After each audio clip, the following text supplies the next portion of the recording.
people watching live. Yeah, there's people watching live. Cool, huh? Well, welcome back, guys. I'm Adam Reese, and this is my guest, Ali Gilbert. And Ali is a coach and an expert beyond experts. A lot of people call themselves experts when they know a little bit more than the average person, but Ali knows more than the average experts, you'll see as we get into this. But she is an expert of experts when it comes to the function of your body, and in particular, how you like in regard to your endocrine system and your metabolism. And I'm super excited to have her on the show today. And she's making headway in a space that I've gotten zero traction talking about. And more people need to learn about our bodies and how they're affected in today's world of just like constant stimulation, less sleep, and the significant changes in the environmental factors that we're all dealing with. And to learn more about how to navigate these and manage these in order to stay healthy and vibrant, to live the lives that we want to experience. But Ali, can you introduce yourself a little bit to the tribe? Sure. Calling me an expert beyond, that's a lot of pressure. I am good with adding pressure. That's the thing with the coach, right? Like they're okay with just like, you can do it. Yeah, that's what you should do. So I live in Greenwich, Connecticut. I am actually a golf fitness professional who moonlights as a hormone optimization specialist. So I am not a doctor, but I play one on social. So I always hey, that works. What's that? Hey, I said that works. I mean, like doctors can't talk about stuff really until they're proven. Otherwise, they get like malpractice and stuff like that. So we're a little bit less regulated, so we can actually deliver the information as the research is coming out, and maybe even a little bit before on our theories, right? So yes, totally. I think you're absolutely necessary in the world right now. I do work with a lot of doctors, so yeah. A lot of the medical stuff that I do talk about is not just like me reading off some random magazine article and making it up. So you mean you didn't read one study on apple cider vinegar that had one participant in the study and it turned out to be this 30-pound weight loss journey? You mean like you're not just going off of that? Well, I read that before we did this, so I'd be prepared. Oh, that's great. So to get into this, like one of the things that we've talked about on here fairly regularly is, and I've said this for a long time, is that climate change is the wrong discussion because it doesn't make it real in today's world. And this isn't to open up a political discussion, but it does kind of give like people that are climate change deniers and environmentalists this kind of medium to argue about. And it kind of like devalues what's happening today with our food and the effects of pollution in our food. I mean, in the air and in the food and in our water. And can we talk about that a little bit? Open that up. Yeah. And I mean, you're right. When you say climate change, you think more like plate tectonics and like glaciers and stuff. So yeah, you think Al Gore is like, we're all should be underwater right now, Yeah. Which, I mean, that. Okay, another discussion, but like so basically the biggest thing is, there are more endocrine problems and hormonal issues with modern society than there were like 30 years ago. So, and that's the crazy one. It's like only 32 years ago. You're not saying 30,000 years ago.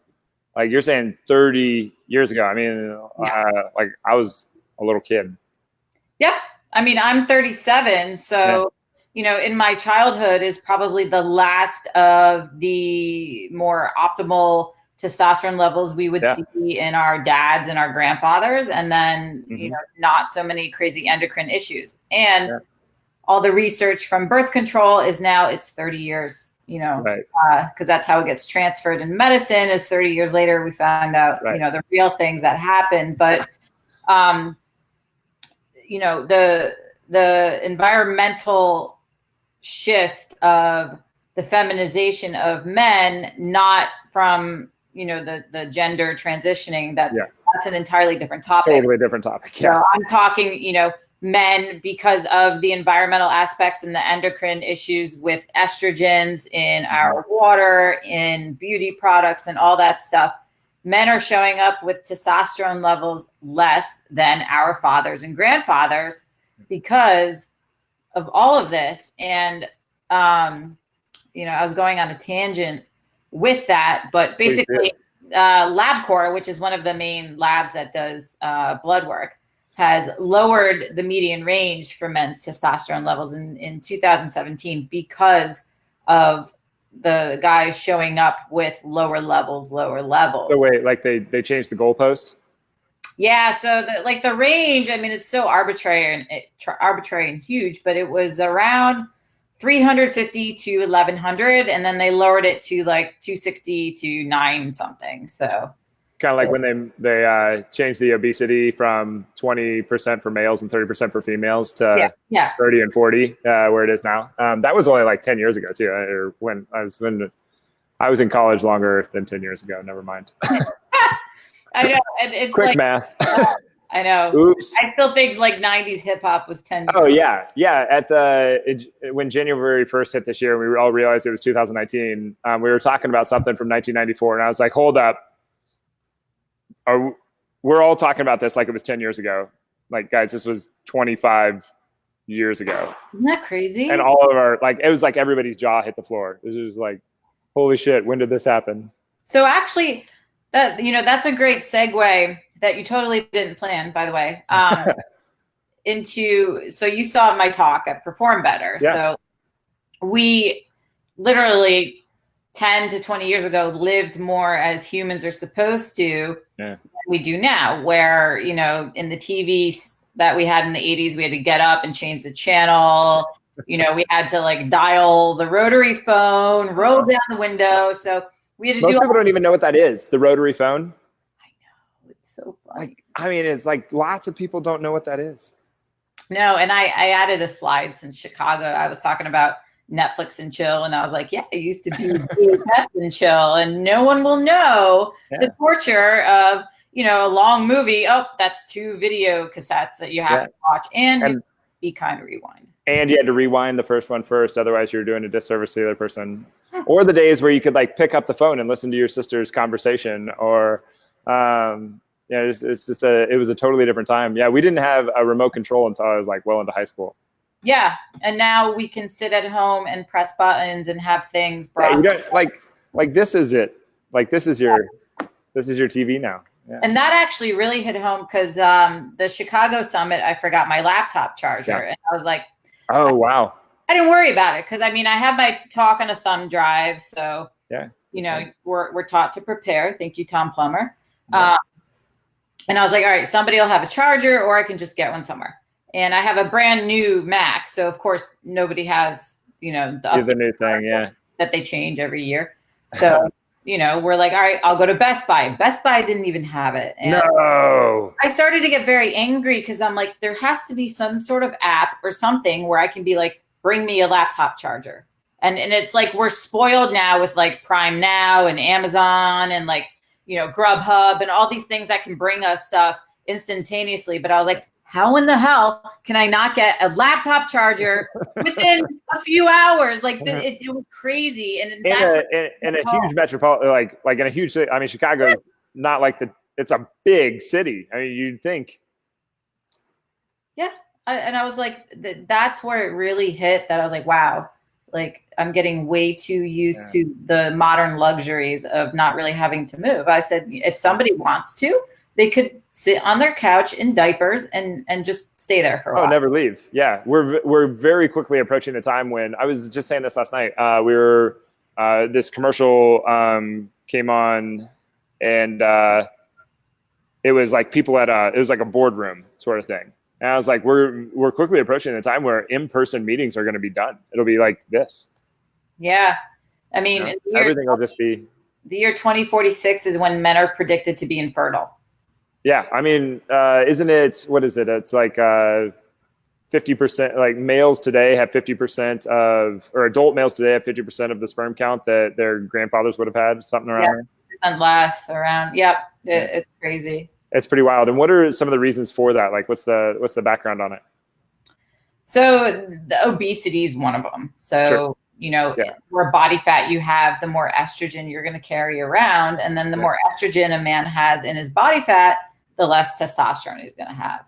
And then just from what we were just saying, the modern way society is, moving and staying active keeps hormone levels at a higher level. So the less we move, the less active we are, the more kind of confused our body gets, really. And it's not going to regulate hunger hormones and stress hormones, and all of that stuff depletes our sex hormones. Because if we're stressed, our body, doesn't really care about procreation. It just wants to keep us alive, and it will salvage what it can. And one of the first things to go is sex hormones for men and women, because it's like, well, you don't need to procreate if you're going to be in this stressed out state. Yeah. So. Well, yeah, we don't even does the species even want you to procreate if you are such a stressed out person? Correct. Yeah. And so there's tons of estrogen in our water due to birth control. So when women, that was going to be my next question. Yeah. When women use the restroom, and then that estrogen, estrogen on labs is called E2 or estradiol. The main estrogen is referred to E2. EE2 is the synthetic or the fake version in birth control. So what that does is it's supposed to enter the body and act like an estrogen and just stay there for a while. So that causes a disruption of the normal processes. And basically all that estrogen gets excreted into the water, and then it doesn't get filtered through a normal filtering system. So we are just ingesting tons. And then also the pesticides and the herbicides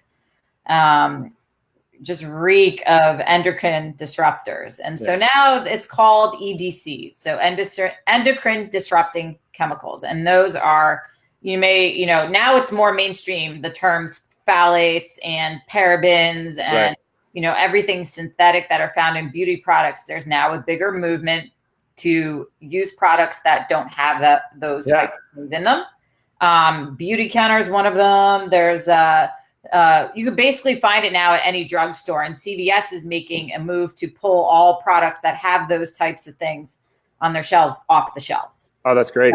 Yeah, which is huge because it affects both men and women. Same thing like deodorant.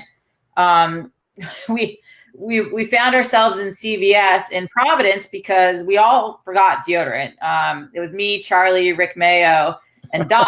And I was like, have you guys made the transition yet? And they just start laughing. And I'm like, to natural deodorant, because they had some options there. And I was talking about it, like, if you haven't transitioned to natural deodorant, there is a process. So once you go from using something like Right Guard or Axe or something that's very strong for the worst smelling one, you pick the most disgusting smelling ones that there are. Well, I know that those are strong, and then the ones that are antiperspirants have the highest amount of aluminum and everything. So when you transition that, you will just absolutely reek. But then your body kind of normalizes and goes back to where it was. And I'm like, I used to smell so horrible that I would feel bad. I'd stay far away from clients. And now some days I forget deodorant most times to wear it, and I don't even smell. Yeah. Or sweat. So it takes a while for your body to normalize, but it's not normal to not allow the sweat glands to get rid of good point. toxics, because sweat glands are part of how our body gets rid of toxins. And I feel like that word is such a stupid buzzword, toxin. I know that's well, you can just sound like such a whack job so quick. I'm scared of everything. I can't, I got to put Purell all over me. And it's just well, first of all, that might be something to quit. But you can just sound so crazy, so fast. How do you, what? So, I mean, Don Saldino, one of my best friends. So he started carrying around a glass water bottle, I want to say 5 or 6 years ago. And I would be like, you're such a dork. That's so stupid. And now I realize oh my God. He is kind of a dork. So. Yeah, that's true. Yeah. Everything now you want in glass, because same thing with water. So if it's in plastic, it has to be transported to a warehouse, to a store or wherever. I'm guaranteeing that it's not 100% air conditioned with all those transportation systems. Yeah, so that light is probably hitting it on some level. Yeah. Heat causes it to what's called xenoestrogens, which are plastic estrogens, basically, to get into that water. Estrogen just everywhere. You just get bombarded. Really. I tell all my golfers, if you have water bottles in your bag that have been sitting there throughout the round, just toss it. So stainless steel and glass is really the way to go. Yeah. for that. And yes, you can sound completely crazy. And there are people that take it to like a whole nother level. Where they almost add more stress to their lives by trying to avoid the things, like the toxins. There are people that don't have EMFs, like the electromagnetic frequencies in their room. They eliminate Wi-Fi in the room. And I totally understand, that's a viable thing.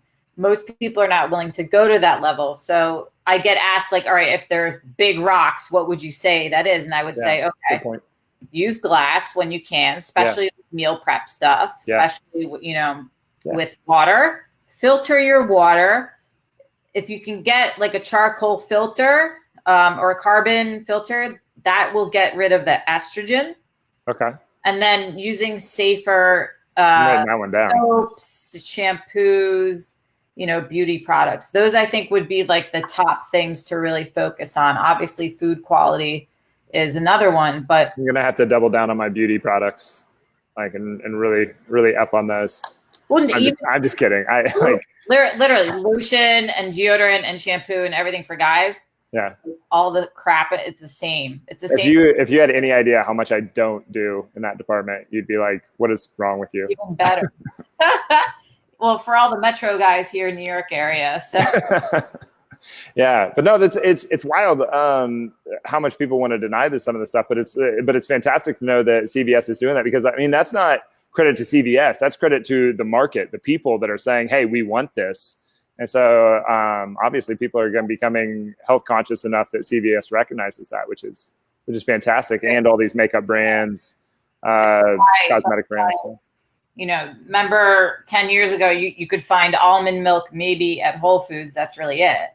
Yeah. Now there's tons of, non-dairy options. Starbucks and Dunkin' Donuts, maybe 4 years ago, didn't have non-dairy options. Like it's not too long ago that ice cream places didn't offer these options, that, it seemed like a fad. And the fads are more like everyone had adrenal fatigue when that was like a thing, and now everyone's gluten intolerant, or they avoid gluten. They don't know why they avoid gluten, but that's okay. Yeah. Sure. It's, tends to be a thing that helps people. Yeah. But people just don't understand why they're doing something. It's more they just kind of want to be a part of something. Yeah. And going gluten-free is not going to hurt anybody. No, it's not one of those things. Like it's perfectly safe to go gluten-free. It's just you're going to eat some bread that doesn't taste as good. Yes. Yeah. Not that big a deal. But you mentioned milk. Like milk's a really interesting one, because it's like we have half as many cows as we did 60 years ago, but we consume twice as much milk as a whole as a nation. So it's a really interesting one to look at, and the amount of hormones that the cow is given and how much transfer there is. From that goes. No, I don't want to use the udder joke, but it goes like through the udder, like in one ear and out the udder. But there's something there. There's something to this milk thing. And really, what was that? Probably 10 or 12 years ago, I went dairy free for 2 months, and I used to drink a gallon of milk every day. Just every single day. And when I came back, and I was like, I was going to drink a glass of milk, and I was like, this doesn't even look appetizing. And I didn't know why. And we basically stay away from. We still eat cheese every now and then, like stuff like that. But it's not like there's just tons and tons of milk coming in. But anyway, your perspective? It's one of those, like, because nutrition is so religious to a lot of people, but true. My perspective is, okay, if we take it out and you feel better, I don't really think we need to dig into the why so much as there's something behind that. And yeah, good point. Whether it's organic or not, cows get milked when they're pregnant. When they get milked, there's hormones involved. There's estrogen involved. There's progesterone. There's IGF-1. There, some of the companies have androgens in them with testosterone. So they've done studies on testosterone levels in men who drink cow's milk. It is pretty damn low. So, why not? Bodybuilders are known, if they take dairy out, they see a drier look. Their skin's thinner. It doesn't. It's hard to explain. It's like a layer of, like, it's not fat, but it's a layer of like something on the body that just kind of goes away. Yeah, it's some kind of distance between the muscle and the skin. It's very interesting. But also, I think I mean, I don't know if you'd agree to this or not, but like bodybuilders are probably more willing to shoot up with insulin to get that insulin increase after a workout. I would imagine. Yeah, but I don't know what your experience is there. It's totally, it's not related in my mind. Just like anybody who takes it out, usually you're going to see a difference and, yeah, you know, inflict a lot of inflammation. And now we're seeing a lot of autoimmune issues, especially with women. So, you know, if you take it out and it helps you, awesome. So there's some people that can still do dairy and they do very well on it. There's also people that acknowledge that they'll get gas and other side effects from it, but they'll have ice cream knowing this, and that's fine. It's more like, do we want to be eating ice cream every day? Right, right. Yeah, you know? Everybody knows that you know, eating three pizzas every night is probably not going to help your six pack, but they, you know, suffer the consequences of it. Yeah. So it's like the higher grade dairy products, and even like the raw stuff like that, people do okay on that. So when differences between just conventional milk and grass-fed products just in general, like that was one of the things that came to mind when you were talking about almond milk and different kind of dairy products. Well, like, do you have any perspective on just conventional versus grass-fed? It's tricky because grass-fed can mean anything, really. Good point. Same with beef. So yeah, grass-fed, you could literally grain feed a cow, take it to pasture for 5 minutes, eat grass, bring it back, say it's grass-fed. And I only know this because one of my clients was in the meat industry or whatever, and he owned farms and he owned cattle, and he was explaining this to me, and I was like, you know, it totally makes sense. And very rare do you see on packaging that a cow is grass-fed and grass-finished. Yeah. So I think you'd find that the more people that you talk to. Oops, sorry. No, it's okay. That's why buying local is a little bit more trustworthy, because you kind of know where the cows are, what happens, blah blah blah. It's not kind of like just. I couldn't agree more. That's why it's so confusing with like pasture raised and, you know, chickens that are like cage free. Yeah, like cage free is my favorite. It's like, that's bullshit. You know, yeah. But yeah, that's what my dad owns a cattle farm, and then so he's like your conventional everyday farmer, and that, like, it's just he's surrounded by organic farms, and he thinks it's hilarious because they do all the exact same stuff to their crops that he does to his crops, and same thing with cattle, and the same thing with the pigs, and the same thing with everything else. And he's just like, they're the same exact thing.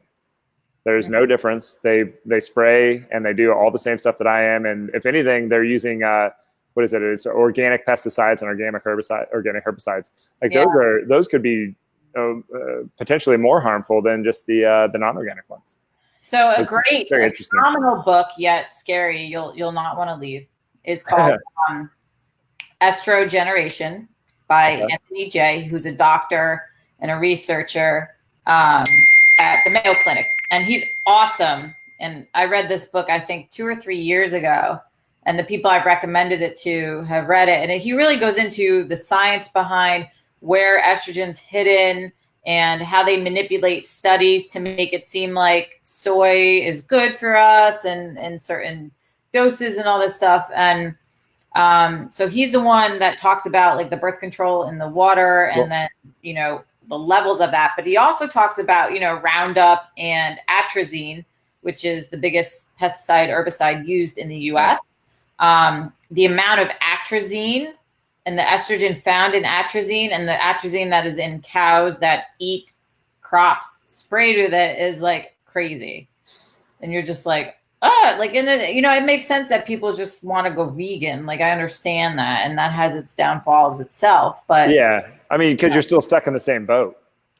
Yeah. So I've gotten away from telling people like you have to go have organic meat and, you know, grass fed and whatever. I found that it really does not matter as much. Sure. As long as you can try to get local stuff in, if you can, awesome. But try to get vegetables and stuff that are not sprayed with anything. Yeah. That's one of the benefits of being we're in like Southeast Iowa, so we're surrounded. Okay. Yeah. We're just like, we're so spoiled in that department, because like 5 minutes from here, there's a farm that you can go visit, and you can see the cattle and you can see how they're raising them, and they, you know, We don't have that around here. So, I mean, upstate Connecticut, we do, and New York, and that's where Whole Foods will get some of the local products from, but it's nowhere near the selection that you guys have. Yeah, no, it's pretty nice. But you spoke about vegans. You know, like in today's world, we hear a lot of this stuff where everything's death. Like estrogen's going to kill us. You know, meat's going to kill us. Grains are poison. Where's your like? How are we supposed to navigate this whole thing? Let's see. The tangent I went on in Providence about this. So it really comes down to, yes, all our clientele and everybody from the media to their friends to whoever is being infiltrated with this diet is best, this diet is best. Yeah. And we've kind of gone through waves of what is best throughout the decades, where in the 80s, 90s, it was like fat will kill you. Yeah. You know, and then we swung through Snackwells and sugar's poison. Yes, and then were you one of the no sugar kids? Like like my aunt was like this. Like none of my cousins could have any sugar ever. It was like almost like on a crazy level. But no, it wasn't like that strict. But and then you know Atkins was popular, right? And we decided that was too much saturated fat, so we created South Beach diet. And it's like they're all versions of a ketogenic diet, which has been around since the 1800s. So people just want to be a part of something. Oh, that's a good point. When someone says, you know, I asked all the trainers in the audience, I said, you know, when Mrs. Johnson asks you what your thoughts on keto are, it's not really keto that she's asking you about. It's what keto did for person X and person Y and their friend who is doing keto. And when people are doing keto, it's just low carb. Yeah. And she doesn't know that true keto is really hardly any protein. It's a lot of fat, mostly through oil. She just knows what somebody looks like and what it did. Yeah. So she wants to be a part of that. It's like CrossFit, you know, just people, they say they're paleo, they're, you know, adrenal fatigue, I have gluten, like they want to be a part of something. Yeah. So it's really finding what works best for this person and their unique metabolism. And the way I structure plans with people, you know, let's say nobody has any autoimmune issues or certain allergies. What do you like to eat? Do you like carbs or do you like fats? Because that doesn't really matter. Protein will stay the same. Yeah. But Adam, do you like carbs? No, I absolutely hate them. Like I get horrible digestive problems. Okay. Sure. I'll stay away. Yeah. You know, but that's a really good point, to just stay intuitive with your body and develop that relationship. It's 100%. That's extremely important. What activity is somebody doing? So if you have somebody doing glycolytic in English would be like high intensity stuff. Like if someone's doing CrossFit or F45, bro, they need carbohydrates. Right. So their body will start. They're going to really tough time doing it without. Correct. And they try to, and that's the thing is like, I have a guy actually, he loves how he feels on keto. He's about 35 years old. Okay. And I've worked on and off with him because he's kind of a friend as well, where he actually told me the other day, he was like, so I'm doing Olympic lifting 3 days a week. I'm doing HIIT 3 days a week. I'm doing my Peloton every day and I'm lifting 4 days a week. And I'm walking my dog for 3 miles. And he's like, I feel like, and I know he works from home. And I was like, dude, you can't feel good. Yeah. What a psycho. I mean that in an endearing way, like good for him for putting in all that work and everything. But that's, for one, it's really unnecessary. But anyway, go ahead. Yeah, that's what I told. But again, people are told eat less, exercise more. And when that stops working, they try to increase the gap with that. They're even less and exercise even more. And I said, listen, what is your intake? And his intake was really a fraction of what his maintenance should be. And, you know, he's a big dude. So I was like, you're taking in like 2,200 calories. Your maintenance is 4,500 at the higher end. Eat 4,500 calories a day. Do not go to the gym this week. And he was like, oh, I bet he felt amazing. He was so confused. And I was like, just trust me. And he trusts me. So he did it. And like within 2 days, he's like, okay, my legs are not inflamed anymore. I'm like, yeah. The scale didn't even change. Yeah. This sounds a lot like, that's like basically my college career that you just said was like I played football and baseball in college. And so I was just constantly working out.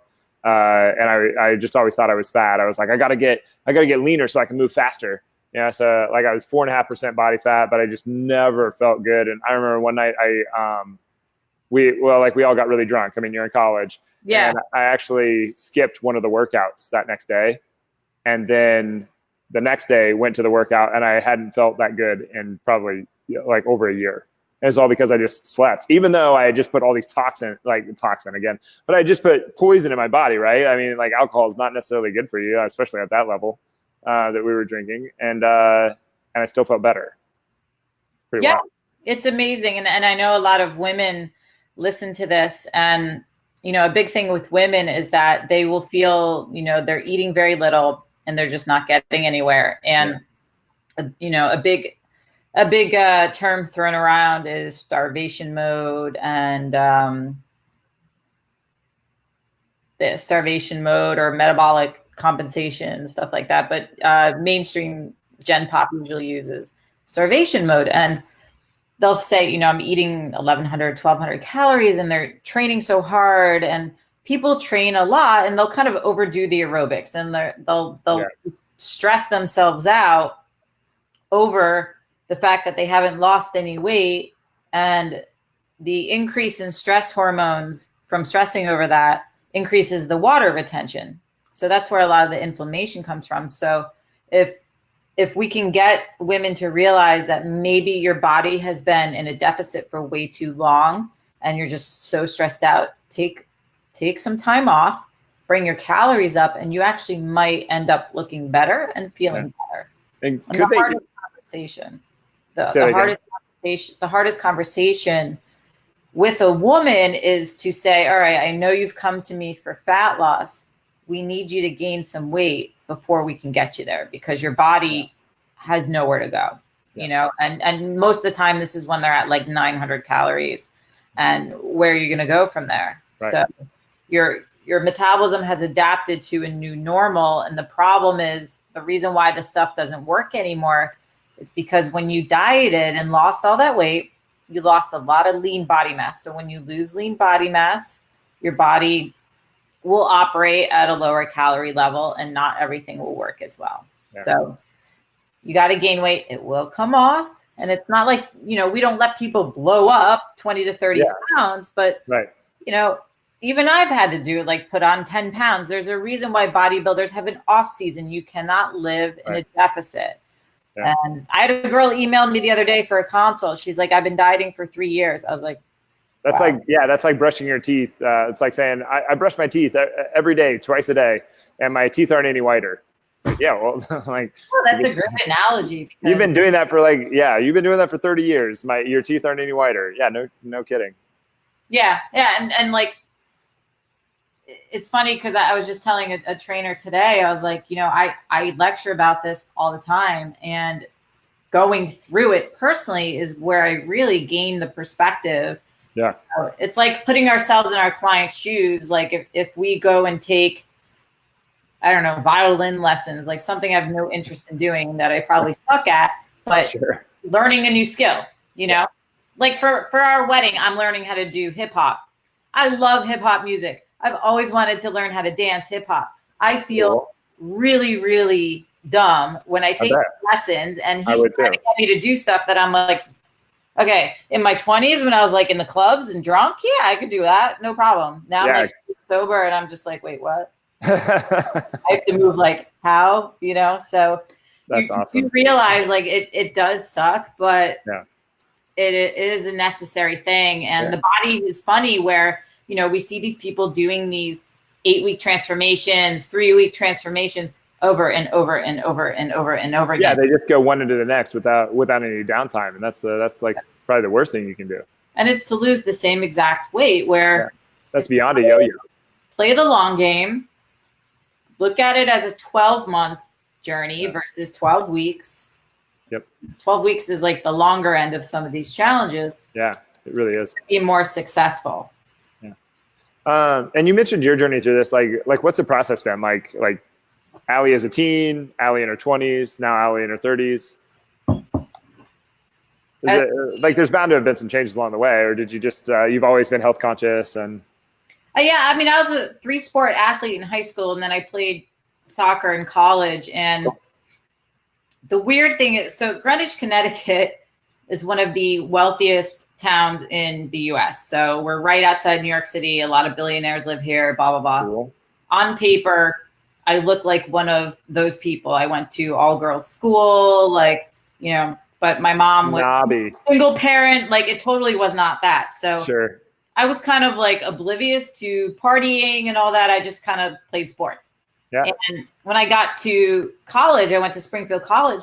I remember saying at preseason, I was like, Mom, I can share clothes with all these girls because they're built like me, you know, like big butts, big quads, like, you know, whereas in Greenwich, in the rich towns, everyone's like a stick. But sure. I was like, whatever. So nothing really occurred to me body image wise until I got to college, and I was like, oh, that's good. Oh, that's kind of weird how that happens. And then, you know, my major was exercise science, and you're learning all about nutrition and all that stuff. And I guess it wasn't until my 20s where you become more conscious of what you look like when you're a trainer and you're in front of a mirror all day and helping people who are looking like this and still want to be, you know, leaner. And then you're like, wait, what am I, fat or something? So it's that led to doing a physique competition, which of course spirals into disordered eating for a lot of women. Yeah, which it did for me. And I only did one show and that's it. Like it just totally did my metabolism a once over. And it just has a totally different effect on males and females to get that lean.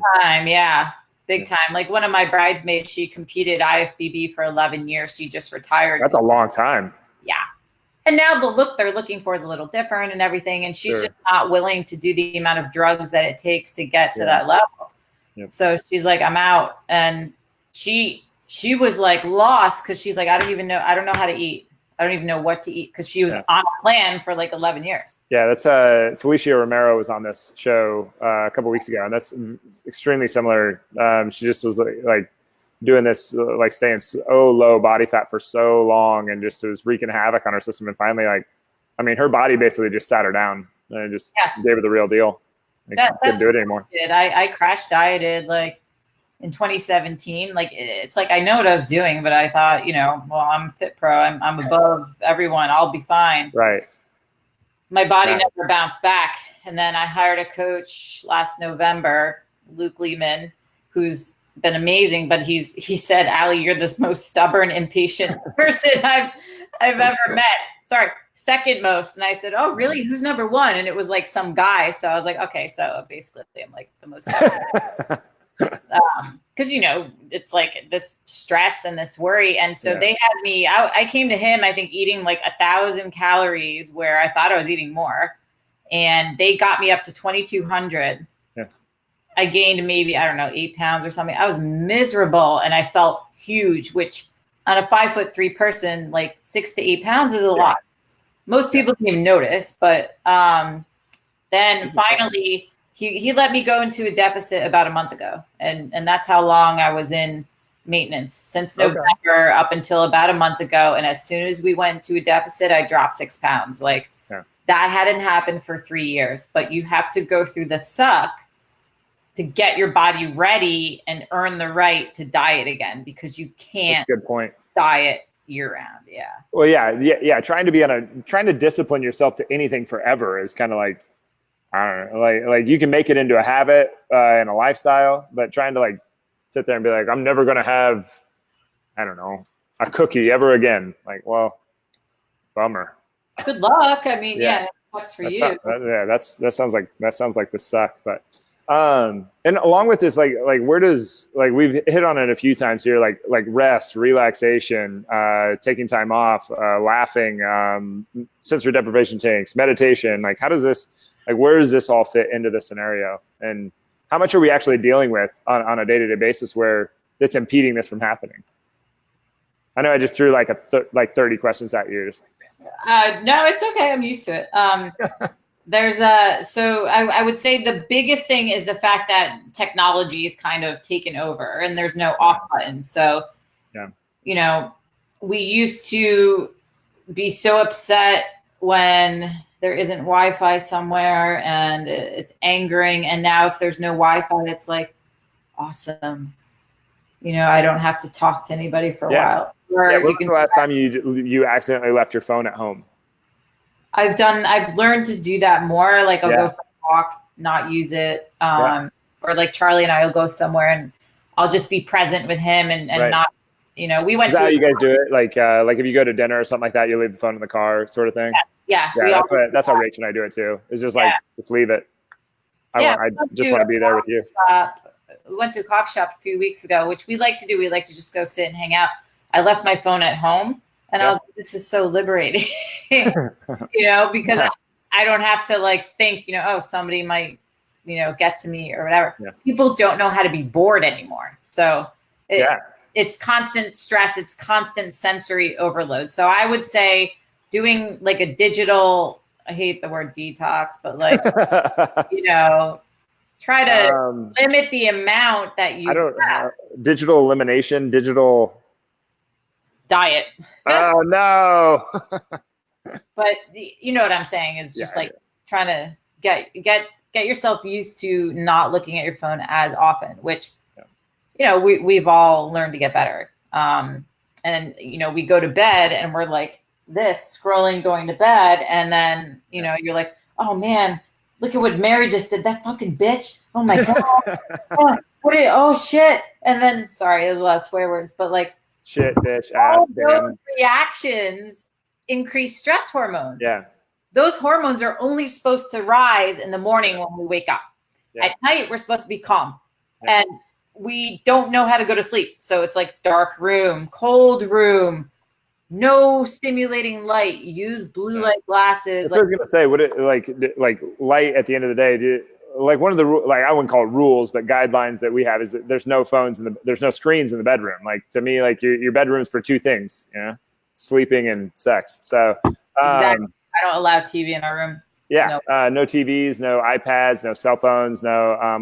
We have a sound soother, and then that's the only electronic device in there.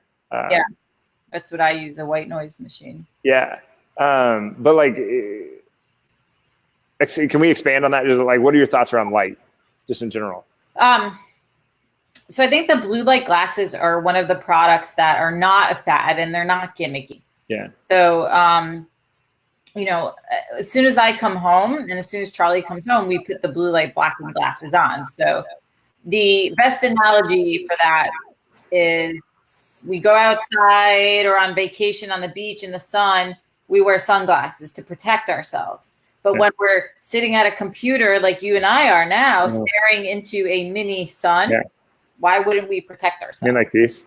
Yeah, I have my daytime ones as well. And you know, all the artificial light at night, that is kind of what's harmful. Blue light itself is not harmful. Like we need that to wake up. It's great if you go outside first thing in the morning. Totally. But when our circadian rhythm says, okay, time to wind down, that depletes the hormones that we need to recover and fall asleep, which are melatonin and growth hormone.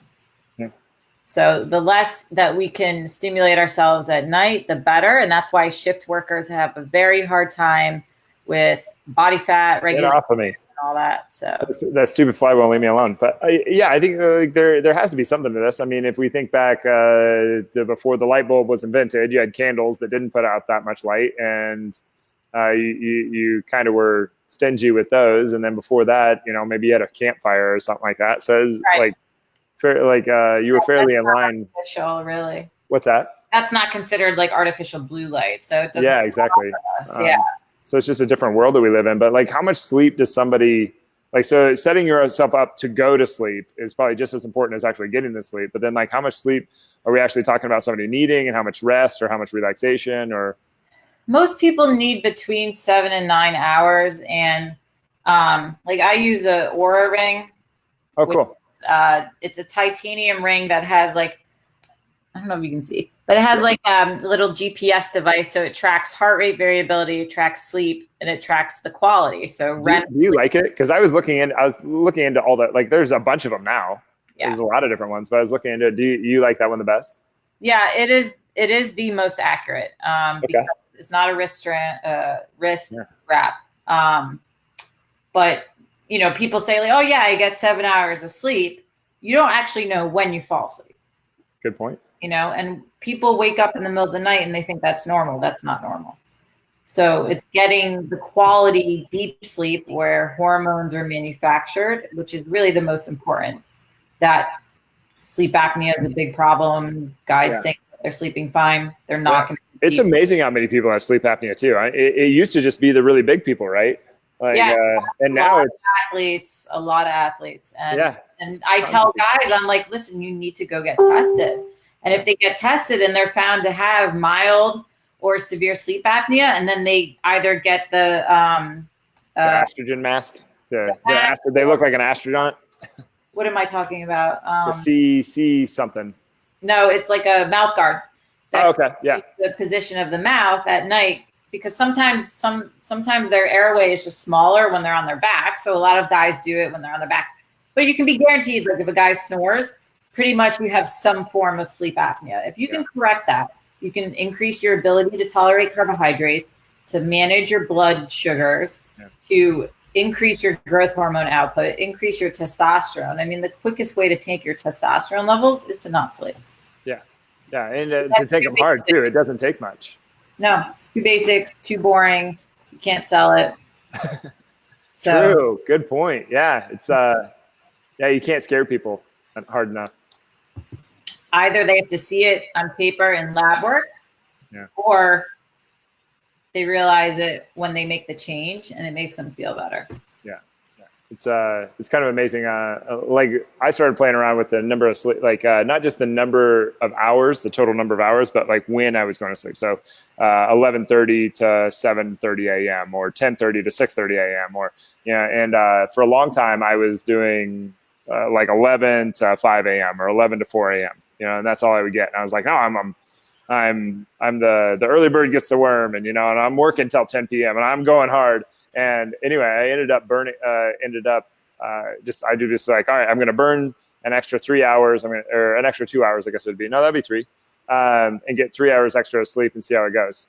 My productivity just went like through the roof. It was drastic change. As like it was easier to maintain a figure or whatever you want to call it. Like everything improved. It was amazing.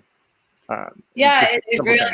It's very powerful. But people seek out something more complicated and revolutionary or in pill form or something. But I mean, it's crazy the benefits when you can get somebody to sleep, especially if they're having issues, and you kind of dive into their whole lifestyle, because they'll be like, oh, I'm a new dad. That's fine. We can modify the stressors. So you have to control the variables you can control, which are food and training and everything else. Sleep may not always be the most controlled. However, it can be managed. And it's really the big rocks. And that's where you'll make the biggest dents, because it used to be very heroic. I stepped off a red eye, I can train, or I can sleep when I'm dead. And I'm just like, great, that's probably going to be next week if you continue the way you're at. Yeah, I don't know how girls are, but like the whole tough guy thing, like, no, I can grunt and go for it. We love sleep. Like we need more than men. We're more stress reactive in general anyway. And it's like you sleep on planes. I don't know how all guys sleep on planes. Like they hit their seat and it's like out. Yeah. And I'm just like, nope, I've got way too much to do. I can't sleep sitting up like this. Oh my God. I barely fit on a plane as it is. So planes aren't really built for people over 6'2", and I'm 6'4". Oh yeah. See, Charlie and I are under 5'5". So we kind of are all right. Charlie's a little wider than you are though. He's a big dude. Yes, he is. Yeah. The first time I met Charlie, I was like, oh, wow. Like I didn't expect you. And I was like, I'll just stay away from this one. Most people think he's like 5'7", 5'8", because of the way he carries himself. Yeah, I would have said it. Yeah, I would have put him like 5'8" to 5'10", something like that, maybe. But then I'm like a foot taller than him, and I'm like, oh well, shit. Well, you squat a lot more weight than I do, so. I know, and the funny thing is, he works with professional basketball players, so he never feels short. But then when you see the pictures, he's like, oh, that's funny. Nah, he's a good guy though. But Well, is there anything else, like, it's been great talking to you. I'm so glad that you hopped on here and did this with us. Is there anything else that you'd like to leave on the interview today? Words of wisdom. Go to sleep. You know, and I know, like, you know, new parents is a big question I get a lot. And it is important to note that men's testosterone levels will drop within the first year of having a baby. And that has to do with lack of sleep, but also an evolutionary thing of not to let him go procreate. And then, you know, for women, it's the same thing. So the one stressor that you can, or not the one, but the big one is training. So a lot of new parents, want to continue the training intensity that they were at before, and it's just impossible, especially for guys. So don't try to do that. Just get in what you can. You know, lots of restorative work, walking and napping and all that stuff, and take care of your body, because everything will bounce back. Yeah. But training is a stress. You know, calorie deficits are a stress, and if you can control training, obviously we can 100% control that. Great. You know, one of the bigger stressors, and then manage sleep, and then manage hormones better by managing your food and your sleep and your rest and all that stuff. So yeah, it's amazing how much it comes down to just the basics of what you probably like. We like to say often in here that everybody knows enough to make better decisions. It's amazing how far those go. I mean, we all, you know, I don't need to tell you to tell your wife she's awesome and you love her, but we all like to, it's nice to be reminded to continue to do these things. So what's the joke? The wife says, "You never tell me that you love me anymore." And the husband says, "Well, I told you on our wedding day, I'll let you know if anything changes," or whatever that joke is.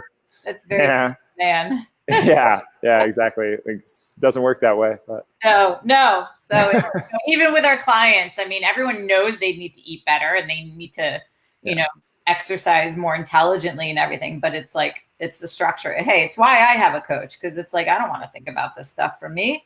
Totally. We're the worst. I mean, that's why I have a meal plan, because Luke was like, you know, coaches, when you know too much, sometimes you get so in your head. I was like, I don't even know what the hell I'm having to eat today. I don't even know anymore how to put together a meal, because it's always shake and then clients and then that, you know. So, you know, we all can use the reminder. Nobody's above anybody. So, you know, I encourage people not to be shy and think a question is stupid, because really nothing is stupid when it comes to your personal health. If it's going to help you, then, you know, it's going to help you. So, and it's amazing how many things we can just, you know, misinterpret or take a little bit, you know, the wrong way or too far, you know, like the personal trainer who's just going to sit there and work on his ankle mobility for an entire hour instead of just working on it for 30 seconds and moving on to the next thing. Yeah, it's like, probably didn't need to do the whole hour on your ankle. Probably other fish that you could have fried. But well, this has been fantastic. Thank you for being on. Where can everybody follow you? Instagram and Twitter. My handle is the Ali Gilbert, ALI. The Ali Gilbert. Nice. Because there was like, I mean, my last name's Gilbert, right? So Ali G, you know, Ali G, the comedian. So everything like Ali G's taken. So unless I change my name to Weingroff, then obviously I'll have a lot more options. But you know, those are my handles. Hey, it's okay. It's not that bad, right? Then everybody will be asking you for spelling. They're like, how many F's? Is the E before the I? Which one is it? Yeah, ALI. Most Uber drivers think I'm like a Middle Eastern guy. My website is ali-gilbert.com. So I do remote consultations if people want extra help, or coaching for nutrition and training as well. And I'm going to sign when, like, sometime today or tomorrow, I'm going to go on there and sign Rach and I up for, like, her for her own individual and one for me too, with you right after this. So if you guys are on here, definitely go over there and get signed up for one of those. But how do they do that? Where do they go again? ali-gilbert.com. Awesome. Well, thank you for being on here. I really appreciate it. Thank you. This was fun. Well, we'll have to do it again sometime. Yes. All right. We'll see you guys soon. Head over there.